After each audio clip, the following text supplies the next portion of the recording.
ناظرین و سامعین کرام، یہ تو خیر عام لوگوں کے لیے تھی۔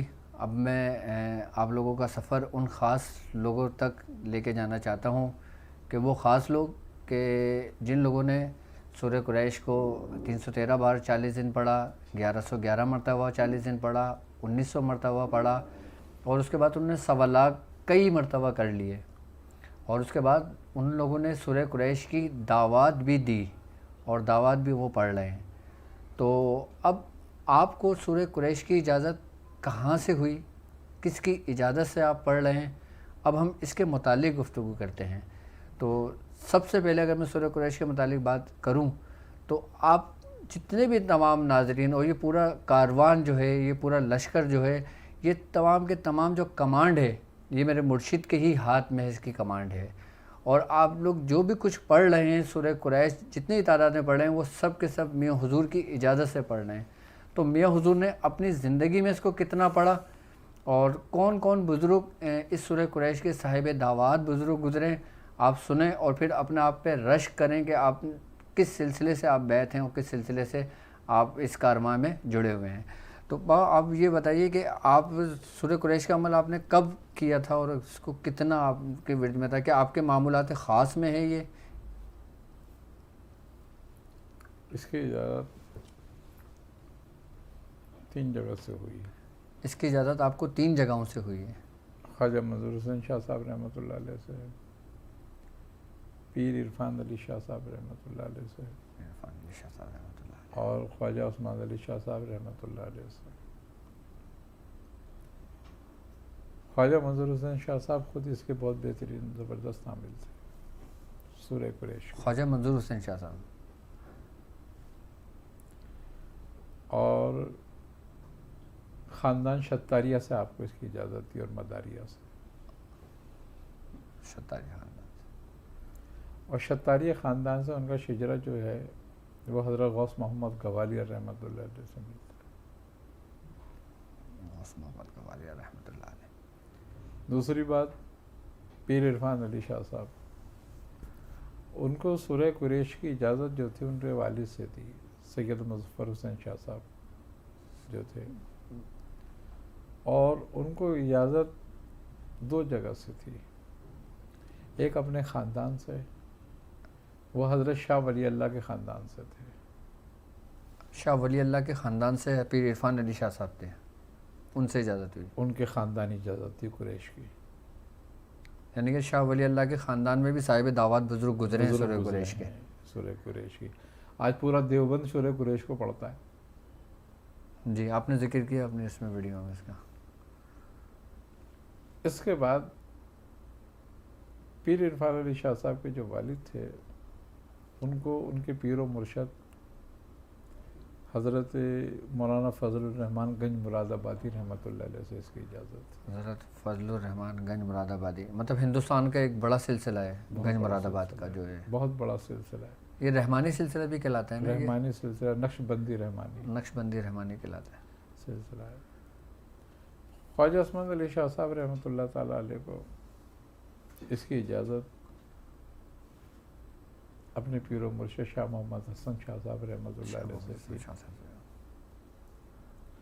اور شاہ محمد حسن شاہ صاحب رحمۃ اللہ علیہ خود اس صورت کے بڑے عامل تھے، اور یہ خاندان ابوالعلائی سلسلے کی ہے۔ ابوالعلائی سلسلے سے جی، اور یہ اجازت حضرت شاہ عبد الرزاق بانسوی رحمۃ اللہ علیہ سے آئی تھی، جو بانسا شریف کے بنگال کے ایک بہت نامی گرامی اور بڑے بزرگ ہیں۔ بنگلہ دیش میں شیخ عبد الرزاق بانسوی رحمۃ اللہ علیہ، قادریہ خاندان کے، قادری رزاق کے خاندان کے ایک بہت بڑے بزرگ ہیں یہ، اور اس صورت کی برکت سے یہ عالم تھا کہ جنات کی کچہری ان کے لگتی تھی۔ مطلب سورہ قریش کی جو صاحب دعوات بزرگ ہوتے ہیں،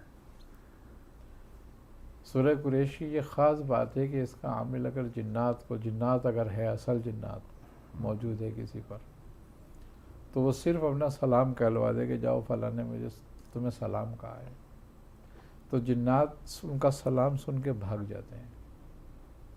مطلب اتنی تاثیر ہے سورہ قریش اتنی میں اس پر میں۔ تاثیر صورت ہے یہ، یعنی کہ اس کا پڑھنے والا جادو اور جنات پر کامل دسترس رکھتا ہے۔ آپ نے اپنی زندگی میں سورہ قریش کو کیسا پایا؟ سیف ہے یہ۔ میاں صاحب سے میں نے پوچھا ایک دن، میں نے کہا میاں کوئی سیف کا عمل بتا دیں، تو آپ نے فرمایا کہ 1000 سیفوں سے ایک سیف بہتر ہے، جو میں تمہیں بتا رہا ہوں وہ سورہ قریش ہے۔ وہ سورہ قریش ہے۔ اچھا، آپ کی زندگی میں ایک بات ملتی ہے، آپ نے ذکر بھی کیا تھا کہ کچھ دشمنوں نے آپ کو زہر دیا تھا، آپ کو یاد ہوگا آج سے 30 سال پہلے، کھانسی کے شربت میں ملا کے آپ نے اس کا ذکر کیا تھا، تو یہ سورہ قریش ہی کی برکت تھی جس نے آپ کو محفوظ رکھا؟ بالکل سورہ قریش کی ہی برکت تھی وہ، کیونکہ سورہ قریش پہ زہر اور جادو اثر نہیں کرتا، تو وہ جان لیوا زہر تھا، لیکن یہ کہ اللہ نے بچا لیا تھا، بس تھوڑا سا جسم پھٹ گیا تھا جگہ جگہ سے، لیکن وہ جان نہیں گئی تھی۔ جان نہیں دیا۔ اللہ تعالیٰ نے الٹیوں کے راستے محفوظ کر دیا، اور ڈاکٹر کے پاس بھی نہیں گیا تھا، آٹومیٹک خود الٹیاں لگی تھیں۔ جب مجھے معلوم ہوا تو میں نے اس کا پانی پڑھ کے پیا تو الٹیاں شروع ہو گئیں مجھے۔ اس وقت آپ اس کا عمل کر رہے تھے؟ میں کر چکا تھا عمل، کر چکے تھے اس کا عمل؟ تو وہ الٹیاں ہو کے نکل گئیں، لیکن اس کا عمل تو ایک عمل مسلسل ہے، ہم نے تو کم سے کم 40-45 لاکھ سے زیادہ پڑھا ہے اس کو۔ اللہ اکبر۔ اب یہ دیکھیں کہ جن کی اجازت سے آپ سورہ قریش پڑھ رہے ہیں، جو ہمارے رہنما ہیں، جو ہمارے رہبر ہیں، تقریباً 40 لاکھ سے زیادہ سورہ قریش الحمدللہ پڑھ چکے ہیں، یعنی کہ صاحب دعوات بزرگ جو آپ کے سامنے موجود ہیں۔ اور اب یقیناً دشمن تو ہر جگہ ہوتے ہیں، اور میاں حضور کے اپنے ابتدائی زندگی کے اندر ان کے کچھ لوگوں نے ان کو نقصان پہنچانے کی غرض سے زہر دیا گیا تھا۔ میاں حضور فرماتے ہیں کہ اس وقت میں سورہ قریش کا عمل کر چکا تھا، تو جب مجھے یہ محسوس ہوا کہ جب میرے اندر زہر اور میری اسکن پھٹنے لگی تھی، تو اس وقت میاں حضور فرماتے ہیں کہ میں نے سورہ قریش کا پانی دم کر کے پیا، اللہ تبارک و تعالیٰ نے اس دعا کی برکت سے میرے جسم کے اندر سے اس زہر کے اثر کو ختم کر دیا۔ تو کیا تاثیر ہے سورہ قریش کی، اور الحمدللہ آج بھی جو تصرف سورہ قریش کا قائم ہے، اور اس وقت میں سمجھتا ہوں کہ ہمارے اس تمام سلاسل میں، اور اس وقت میں اگر دنیا کی اگر بات کرتا ہوں، گلوبلی اگر میں بات کرتا ہوں، تو سورہ قریش دنیا میں جہاں بھی پڑھی جا رہی ہے، اس کی سب سے بڑی اجازت جو نا وہ میاں حضور کی اجازت سے پڑھی جا رہی ہے۔ اس کی تمام جتنے بھی لوگ اس میں پڑھ رہے ہیں، اور الحمدللہ اگر ہم پورے سال کی بھی کیلکولیشن نکالتے ہیں تو کروڑوں کی تعداد میں سورہ قریش پڑھی جا چکی ہے۔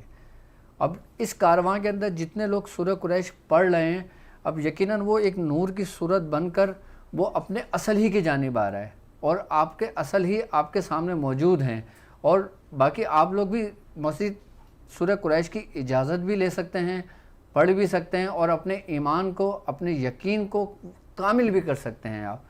اور خوش نصیب ہیں وہ لوگ کہ جنہوں نے سورہ قریش 1.25 لاکھ کر لی ہو، اور ایسے بزرگوں کی اجازت سے کی ہو کہ جو خود اس پہ صاحب دعوات، اور آج بھی آپ کے معاملات میں سے سورہ قریش ہے۔ بالکل ہے، آج بھی آپ کے آج بھی میاں حضور کے معاملات میں سورہ قریش ہے، یعنی کہ آپ جتنا کچھ پڑھ رہے ہو، اس کا جو بھی کچھ فیض ہے سلسلے کا، جس کو کہتے ہیں کہ سلسلے کی جو امانت ہے جو آپ کی جھولیوں میں ڈالی ہیں پورے رمضان، وہ سمجھ لیں کہ انہی کے مرہون منت اور انہی کی دعاؤں سے اور انہی کے باطن کا فیض ہے جو سورہ قریش کی صورت میں آپ لوگوں تک پہنچ رہا ہے، اور آپ لوگوں نے اس سے بہت استفادہ حاصل کیا۔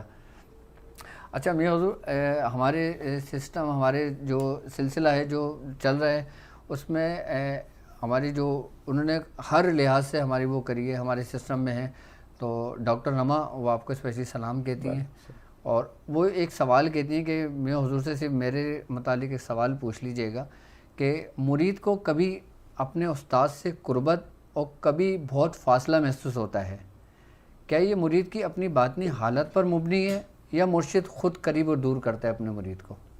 نہیں، یہ خیر جو قرب البعید کا معاملہ ہے اور حالت قبض اور حالت بسط کا معاملہ ہے، تو یہ مختلف کیفیات رہتی ہیں مرید میں، کبھی بہت زیادہ محبت امنڈ آئے گی، کبھی بالکل غافل ہو جائے گا، تو اس طرح کی معاملات رہتے ہیں، اور کبھی بھی حالت ایک جیسی نہیں رہتی، حالت میں تبدیلیاں آتی رہتی ہیں، اور حالت میں تبدیلی کا آنا اچھی بات ہوتی ہے۔ اس میں تبدیلی کرنا چاہیے. اچھا مقصد کیا مرشد بھی اپنے مرید کو وقتی طور پر اپنے سے دور کرتا ہے یا نہیں؟ اصل میں کبھی کبھی تربیت کا حصہ ہوتا ہے. تربیت کا حصہ ہوتا ہے کہ تربیت کے لیے ضرور کبھی دور کرنا بھی پڑتا ہے. کہ جیسے عثمان علی شاہ صاحب نے، ہمارے دادا مرشد نے آپ کو اپنے سے تھوڑا سا جدا کیا تھا کچھ لمحے کے لیے، کچھ وقت کے لیے. بالکل ہوتا ہے ایسا، اور وہ بھی تربیت کا ایک حصہ ہوتا ہے. تو مطلب وجہ کیا تھی؟ مطلب کوئی ایک روحانی کنیکشن قائم کرنا تھا، یا انہوں نے کچھ باطنی فیض دینا تھا، یا دور کرنے سے مطلب کیا تھا؟ تاکہ توجہ زیادہ کامل ہو جائے. اچھا، دور رہنے سے توجہ زیادہ کامل ہوتی ہے. کامل ہو جائے. اب جیسے لوگ ہندوستان میں رہتے ہیں، ہاں، اب وہ یہاں نہیں آ سکتے تاکہ قرب اور بعید کا معاملہ ختم ہو جائے. قرب و بعید کا معاملہ. اچھا، اکثر لوگوں کا یہ سوال ہوتا ہے، اکثر لوگوں کا یہ ہوتا ہے کہ ہم ہندوستان میں رہتے ہیں، ہم پاکستان نہیں آ سکتے، ہم بنگلہ دیش میں رہتے ہیں، پاکستان نہیں آ سکتے، ہم باہر ملک میں رہتے ہیں، تو ہم ایسا کیا کریں کہ جس سے ہماری میاں حضور کی نسبت قائم ہو جائے، میاں حضور کا تصور قائم ہو جائے، یا میاں حضور کا فیض ہم پر جاری ہو جائے؟ ہمیں کیا کرنا چاہیے؟ اس کے لیے سب سے کامل چیز جو ہوتی ہے وہ ہوتی ہے مراقبہ. مراقبہ، اور پھر مراقبے میں تصور شیخ کا قائم ہونا اور کرنا، اس کے لیے کوشش کرنا. مراقبہ ایک ایسی حالت ہے کہ اس میں قرب اور بعید نہیں رہتا. مراقبے میں دور کیوں کیا جاتا ہے؟ اسی لیے کیا جاتا ہے تاکہ یہ مراقبے کے ذریعے جو ہے بعید کو ختم کر دے، رابطہ قائم کرے. رابطہ قائم کرے، قرب ہو جائے. آئی نا سمجھ میں بات؟ دیکھو اللہ تبارک و تعالی بندے سے کیا چاہتا ہے. قرآن کریم میں 700 مرتبہ کم و بیش اللہ تعالیٰ فرماتا ہے کہ وہ اقیموا الصلاۃ، واقعی الصلاۃ، نماز قائم کرو. یہی معنی بنتے ہیں نا اس کے کہ نماز قائم کرو. اگر ہم معنی کے اعتبار سے جاتے ہیں تو نماز پڑھنے کی چیز ہے یا قائم کرنے کی؟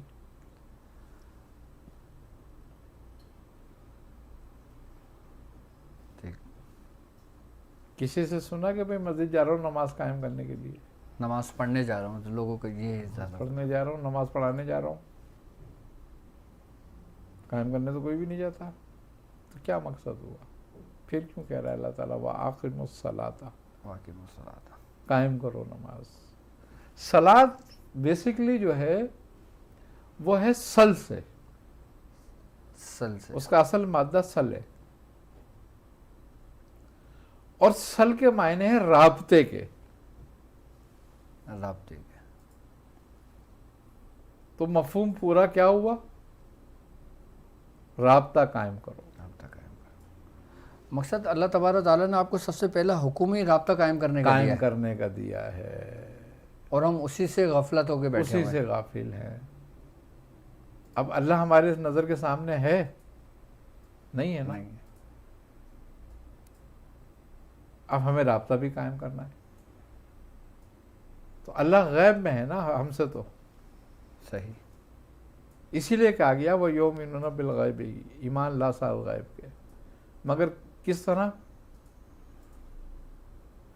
کہ شک نہ ہو تجھے. ذالک الکتاب لا ریب فیہ ھدی للمتقین الذین یؤمنون بالغیب ویقیمون الصلاۃ. بالکل. اور قائم کر نماز کو، مگر یقین کے ساتھ کہ پہلے یہ یقین کر اس کتاب میں کوئی شک اور کوئی شبہ نہیں ہے. دیکھو ماننا دو طرح پر ہے، ایک دلیل سے اور ایک بے دلیل کے. جو بے دلیل کے ماننا ہے وہ بلا شک اور شبہ ہے، اس میں کوئی شک نہیں ہے. اس میں کوئی شک نہیں ہے ماننے میں. تو وہی ماننا ہے یہ والا کہ ایمان لاؤ صاحب غیب پہ کہ اللہ بھی غیب ہے، تمہیں نظر تو نہیں آ رہا، وہ تمہیں دیکھ رہا ہے، تم تو اسے نہیں دیکھ رہے. آخرت بھی غیب ہے، جنت بھی غیب ہے، دوزخ بھی غیب ہے. اور اگر ایک طریقے سے اگر دیکھا جائے کہ ایک شخص اگر دوسرے کنٹری میں اور اس کا مرشد دوسرے کنٹری میں، تو وہ بھی ایک بیچ میں پردہ آ گیا. غیب ہے نا اس سے. تو وہ پردہ کیسے اٹھائے اپنا مرید؟ اب وہ بتا تو رہے نا کہ وہ یقیمون الصلاۃ اور نماز قائم کر، یعنی کہ سل رابطہ قائم، رابطہ قائم کر. رابطہ قائم رکھ. اب رابطہ کیا ہے؟ نماز رابطہ ہی ہوا نا رب سے. رابطہ ہوا ہے. کیسے پڑھتے ہو؟ لا صلاۃ الا بحضور قلب. نماز نہیں ہوتی اگر قلب حاضر نہ ہو. یہ حدیث ہے. مطلب فرمایا کہ تو اس کی عبادت ایسے کر گویا تو اسے دیکھ رہا ہے. اس کی ایسا کہ جیسے تو اسے دیکھ رہا ہے. اور اگر ایسے نہیں کر سکتا تو کم از کم ایسے ضرور کر کے وہ تجھے دیکھ رہا ہے. اللہ. یہی مراقبے کا مغز ہے. اچھا، کبھی یہ اب میں عام لوگوں سے تھوڑا سالکین کے اوپر آتا ہوں کہ اچھا جو کچھ لوگ سالکین ہوتے ہیں جو اس پہ بڑی ریاضت و محنت کر رہے ہوتے ہیں، ان کا ایک رابطہ بھی قائم ہو جاتا ہے. تو کیا رابطے میں بیچ میں شیطان خلل ڈال سکتا ہے کہ اس کو پیغام مل رہا ہو اور وہ سمجھ رہا ہو کہ میرے مرشد کی طرف سے، لیکن وہ پیغام شیطان کی طرف سے ہو؟ کیا ایسا ممکن ہے؟ بالکل ہوتا ہے ایسا. تو اس کو کیسے پہچان ہوگی کہ یہ پیغام مجھے میرے مرشد کی طرف سے آیا ہے یا یہ شیطان کی طرف سے؟ اس کے پاس ایک میزان موجود ہے. وہ کیا؟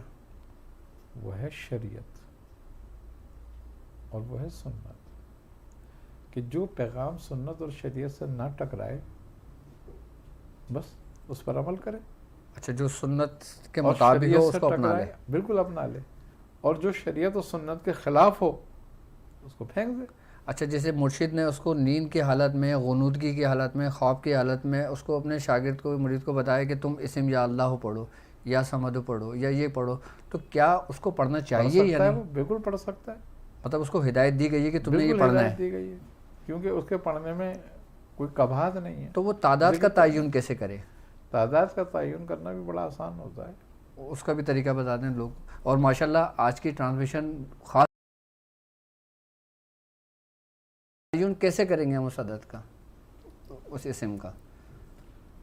بالکل اسی طریقے سے جیسے کہ نبی کریم صلی اللہ علیہ وسلم تسبیح فاطمہ بتائی. تسبیح فاطمہ بتائیں. یعنی کہ کم از کم 33 مرتبہ، 33 مرتبہ، زیادہ سے زیادہ 100 مرتبہ. کم سے کم 33 مرتبہ، زیادہ سے زیادہ 100 مرتبہ. سبحان اللہ 33 مرتبہ پڑھتے ہو، 33 الحمدللہ مرتبہ. 33 مرتبہ. مطلب یہ کلیہ ہے، یہ کلیہ ہو گیا اللہ اکبر. اللہ کے ذکر کا. مطلب خواب میں جن حالت جس بھی مرید کو جس جو میں تعداد بشارت ہو، متعین نہ ہو کم سے کم 33 مرتبہ اس کو 33 پڑھ لیں. مرتبہ پڑھ لیں.